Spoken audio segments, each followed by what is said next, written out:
In a world often driven by the pursuit of personal achievement and validation, the words of 2 Timothy chapter 1 verse 9 offer a profound reminder of the foundation of our faith. This verse encapsulates the essence of God's grace and purpose, emphasizing that our salvation is not a result of our own efforts, but a divine gift rooted in God's eternal plan. As we explore this passage, we will uncover the transformative implications of being saved and called to a holy life, not because of what we have done, but solely because of God's unmerited favor. Let's dive deeper into this powerful truth and its significance for our lives today. In 2 Timothy chapter 1 verse 9 reads, "Has saved us and called us to a holy life, not because of anything we have done, but because of his own purpose and grace." This grace was given us in Christ Jesus before the beginning of time. 2 Timothy is one of the pastoral epistles attributed to the Apostle Paul, written during a time of personal struggle and impending martyrdom. Paul writes to his protege, Timothy, a young leader in the church, offering encouragement, guidance, and reminders of the core truths of the Christian faith.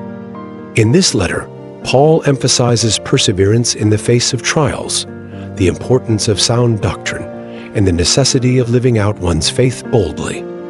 The 5 key points in this verse are: Number 1, God has saved us. Number 2, God has called us to a holy life. Number 3, this is not due to anything we have done. Number 4, it is because of God's own purpose and grace. Number 5, this grace was given to us in Christ Jesus before the beginning of time. Let's break this down. God has saved us. The verse starts by affirming that God has saved us. Salvation is a central theme in Christian theology, reflecting the belief that humanity is in need of redemption due to sin. This saving act is not merely a momentary rescue, but encompasses a transformative relationship with God. This speaks to the core of the Christian message that through the life, death, and resurrection of Jesus Christ, God has provided a way for human beings to be forgiven of their sins and reconciled to Him. Salvation is the foundational blessing that underlies everything else in the Christian life. God has called us to a holy life, having saved us.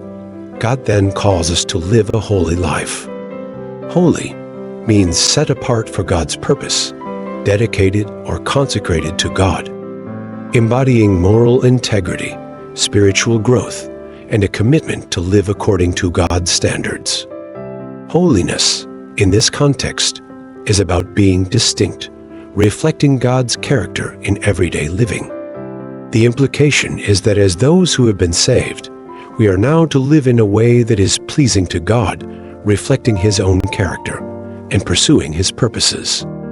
This is not due to anything we have done. Importantly, the verse states that this salvation and holy calling is not because of anything we have done.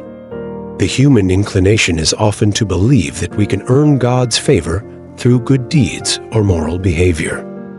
However, Paul counters this notion, stressing that it is solely based on God's grace. In other words, it is not something we have earned or deserved through our own merit or good works. This underscores the grace of God, His unmerited favor towards us. It is because of God's own purpose and grace. Instead, the verse says that this salvation and calling is because of His own purpose and grace. God's eternal, sovereign purposes are the ultimate reason behind our salvation, not anything originating in us. The term grace is fundamental in Christian teaching.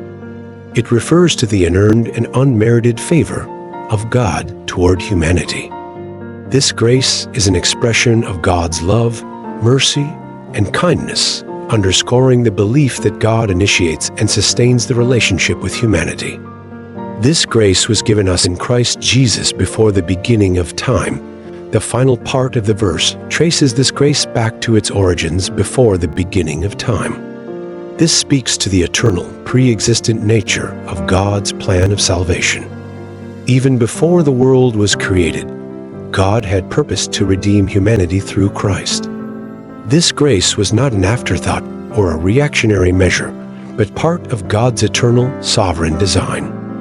2 Timothy chapter 1 verse 9 encapsulates profound truths about salvation, grace, and purpose. It challenges believers to recognize the unearned nature of their faith and to respond by living lives that reflect holiness and commitment to God's calling. Understanding these concepts can lead to a transformative relationship with God and a deeper engagement in the life of faith. This verse invites reflection on the nature of grace, the significance of living a holy life, and the eternal purposes that God has for each believer.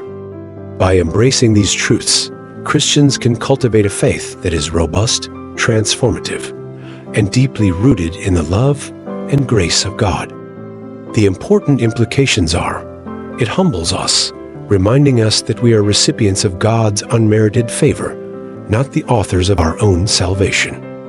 It assures us of the security and permanence of our salvation, since it is grounded in God's own eternal purposes, not our own fickle obedience.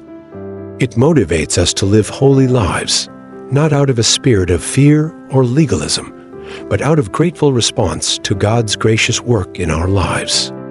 It inspires awe and wonder at the depth and breadth of God's love and wisdom, which conceived of our salvation before time itself began. Ultimately, this verse points us to the grace of God as the sole foundation and wellspring of our salvation and Christian life. It is a profound and comforting truth that calls us to humble dependence on God and joyful, grateful obedience to Him. Thank you for joining today. I really appreciate your support. If you enjoyed our conversation, please consider subscribing and spreading the word. Your support makes a big difference. Looking forward to connecting again soon.